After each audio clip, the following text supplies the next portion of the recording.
بسم اللہ الرحمن الرحیم۔ میت کو اعمال صالحہ کا ثواب پہنچانا یہ جائز ہے۔ عمل خیر چاہے بدنی ہو یا مالی ہو، دونوں کا ثواب اگر میت کو پہنچایا جائے تو وہ پہنچ جاتا ہے۔ لیکن ہمارے ہاں ایصال ثواب کا صرف ایک ہی طریقہ رہ چکا ہے، اور وہ یہ ہے کہ دیگیں چڑھائی جائیں، کھانا تیار کیا جائے، لوگوں کو بلایا جائے اور ان کو کھلایا جائے۔ یہی ایصال ثواب کی ایک صورت ہے۔ عام طور پر اس ختم خیرات کے اندر ریاکاری کا جو عنصر ہے وہ اس کا زیادہ احتمال ہوتا ہے، اور اس کی ایک علامت یہ ہے کہ اگر میت کے لیے خیرات کرنے والوں کو یہ کہا جائے کہ یہ رقم جو اس طرح کھانا پکا کر لوگوں کو کھلائی جائے گی، کھانا کھلانے کی صورت میں صرف ہوگی،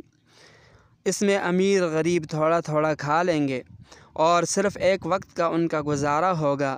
بجائے اس طرح خرچ کرنے کے اگر یہ رقم غرباء، فقراء، مساکین کے اندر نقدی طور پر بانٹ دی جائے تاکہ ان کی مختلف ضروریات حل ہو سکیں اور ان کے چند ایام وہ آسانی کے ساتھ گزر جائیں، تو بعض لوگ تو اس کو میت کے لیے خیرات ہی نہیں سمجھتے، کیونکہ ان کے ہاں خیرات کا یہ تصور ہے کہ جس میں دھوم دھام ہو، لوگ آئیں جائیں، دیگیں چڑھی رہیں، کھانے کھلائے جائیں، تاکہ معلوم ہو کہ خیرات ہوئی ہے، ختم ہوا ہے، ورنہ کیا معلوم کہ خیرات ہوئی یا نہ ہوئی۔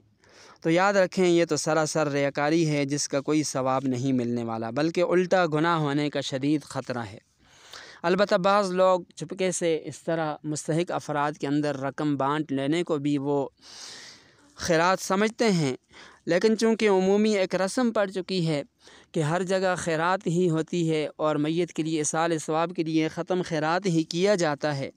تو وہ اس عمومی کھانا کھلانے ہی کو ترجیح دیتے ہیں، حالانکہ مستحق افراد میں ان کے اندر رقم اگر بانٹ دی جائے تو جتنا ثواب میت کو ملتا ہے اتنا عام کھانا کھلانے سے نہیں ملتا۔ لہذا میت کے لیے اگر خیرات ہی کرنی ہے تو حضرت مولانا اشرف علی تھانوی صاحب رحمہ اللہ نے کچھ شرائط لکھی ہیں، ان شرائط کو ملحوظ خاطر رکھا جائے۔ پہلی شرط یہ ہے کہ خیرات مستحق اور غریب افراد کو دی جائے۔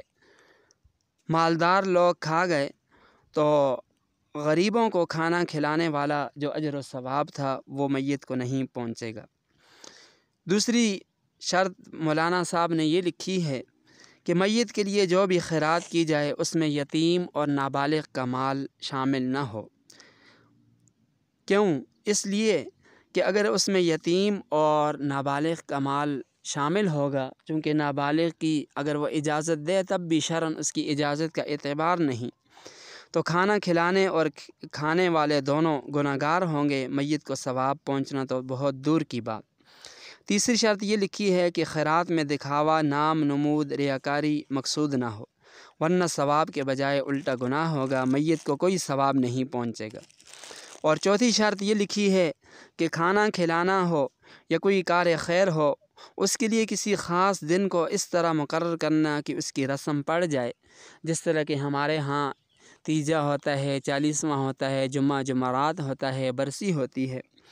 تو اس طرح کی اگر کوئی خاص رسم پڑ جائے اور اسی دن ختم خیرات کرنے کو ضروری سمجھا جا رہا ہو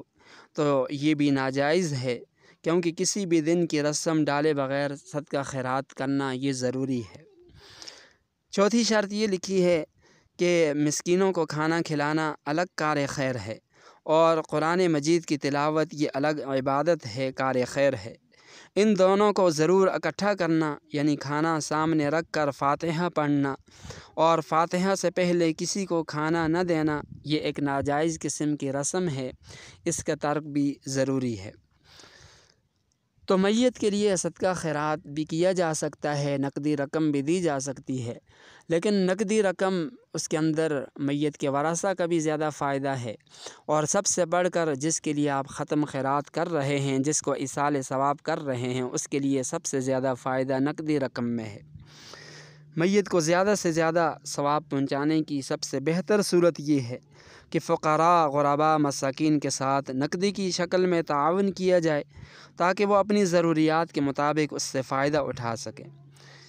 بسا اوقات ایسے لوگوں کو علاج کے لیے رقم کی ضرورت ہوتی ہے، پیسہ پاس نہیں ہوتا، وہ علاج نہیں کروا سکتے۔ اسی طرح بعض دفعہ غرباء، فقراء، مساکین، ایسے لوگ، ان کو کپڑوں کی ضرورت ہوتی ہے، اور اگر آپ ان کو کھانے کھلا دیں گے تو اس سے ان کو کیا فائدہ ہوگا۔ اسی طرح بعض دفعہ کچھ لوگ قرضوں کے بوجھ کے نیچے دب جاتے ہیں، تو اگر آپ نقدی کی شکل میں ان کے ساتھ تعاون کریں گے تو وہ ان کے لیے قرضوں کی ادائیگی آسان ہوگی۔ اللہ تعالی ہم سب کو عمل کرنے کی توفیق عطا فرمائے،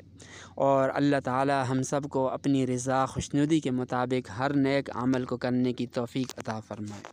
آخر میں آپ تمام حضرات سے گزارش ہے، سننے والوں سے، کہ اگر آپ اس چینل پر نئے ہیں تو ضرور اس چینل کو سبسکرائب کریں، ویڈیو کو لازمی شیئر کریں، دوسرے مسلمان بھائیوں تک ضرور پہنچائیں تاکہ سب کا فائدہ ہو۔